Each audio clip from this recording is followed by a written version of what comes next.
We are dealing with the end of the world that we know. Russia is more of a symptom of this than a cause.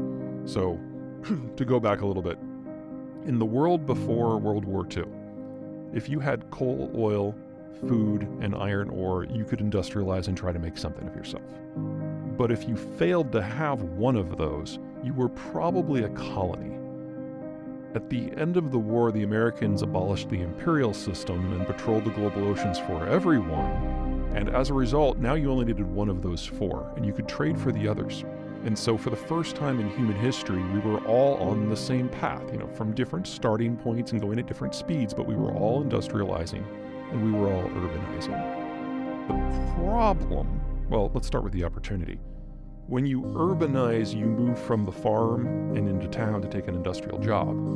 When you live on the farm, you have a lot of kids because they're free labor. You move into the city, you have a lot fewer kids because kids are no longer free. They're really expensive and noisy and annoying and dirty pieces of furniture. And you have fewer of them. And so your population starts to shift. It used to be that you have loads of children, a few young adults, fewer retirees. It's kind of a pyramid. But as you urbanize, your pyramid opens up into a column because you have fewer kids, but everyone's living longer. And as long as your population is a column, economic growth is spectacular because you don't have to spend a lot of money on your kids. You're not old enough that you have a lot of retirees, but you got a lot of people in their 20s and 30s to build things and buy things, and then a lot of people in their 40s and 50s to do the investing. And the rich world was a population column from 1945 to 1992. And with the end of the Cold War, the developing world became a column in 1992 until now. The problem is that this is all temporary because birth rate keeps dropping, people keep living older, and your column eventually inverts into an open pyramid, upside down. And now you no longer have children, you no longer have a replacement generation at all. And there aren't enough people in their 20s and 30s to buy everything. And there aren't enough people in their 40s and 50s to pay for the retirees. So this decade was always going to be the decade that most of the advanced world moves into mass retirement and the economic model collapses. And next decade was always going to be the decade that that happened to the developing world. And we find out recently that the Chinese have jumped the ship, and this is their last decade too. So all of the globalized connections and consumptions that create the world we know, we are at the end of it. And we have to go back to a world where trade is more focused on the countries that have a better demographic and security infrastructure because the Americans are no longer patrolling the global oceans anymore. So we're losing the security ramifications of an open system. At the same time, we're losing the demographic capacity to support it in the first place. And that's all going down right now. Well, by the time we got past 1983 and the last royal nuclear scare with the Soviets, relationships were steadily warming until the Cold War ended, in which case Russia was at least temporarily invited into the family of nations. So the structure of globalization was able to spread to the entire population of the world. At the same time, we were in this hanging moment demographically, where we knew that birth rates had been dropping for decades, and that meant in a lot of the advanced world we were rapidly running out of children. But we still had all kinds of adults that had not yet aged into retirement. So we had this massive block of workers and consumers that were driving every part of the economy that we would ever want to be driven. It wasn't sustainable because there were no children.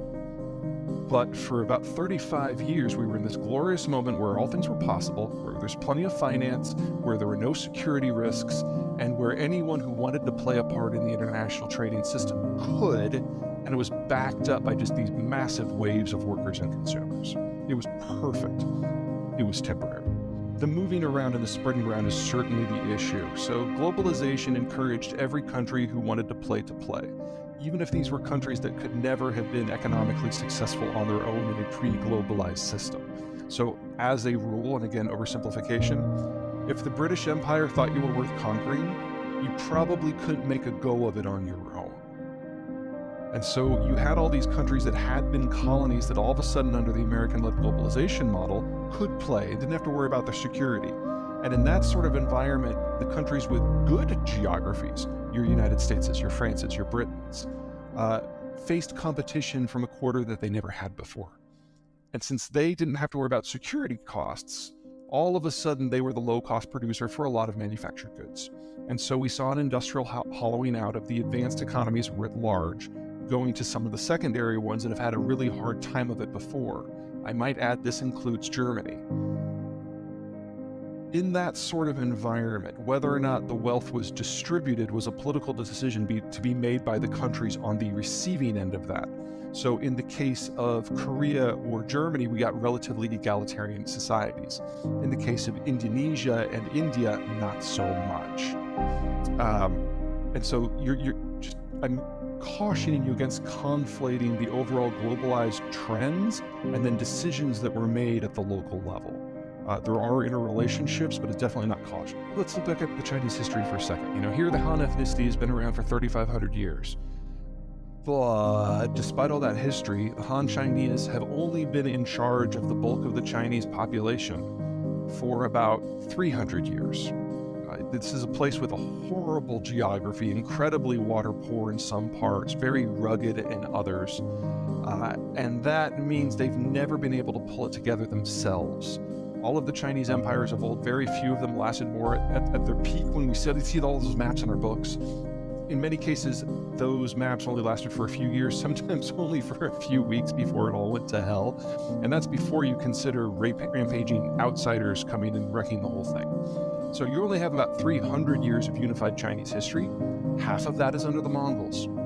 Half of the rest is since 1945, when the Americans sent the Europeans and the Japanese home. So this myth that China has always been the biggest component of humanity is just that, a myth. And it was only with the globalized system in 1945 that the Chinese finally didn't face an external oppressor and could get around to the busy work of consolidating their own country under Mao. Fast forward to the Nixon-Mao summit of the 70s, and in order to turn the Chinese against the Russians, the Chinese were invited into the globalized order by the Americans. And that created the China that we know. A China with no security threats, a China with access to a world full of raw materials and markets. So this is an artificial construct carried out under an artificial environment in the most atypical period in human history.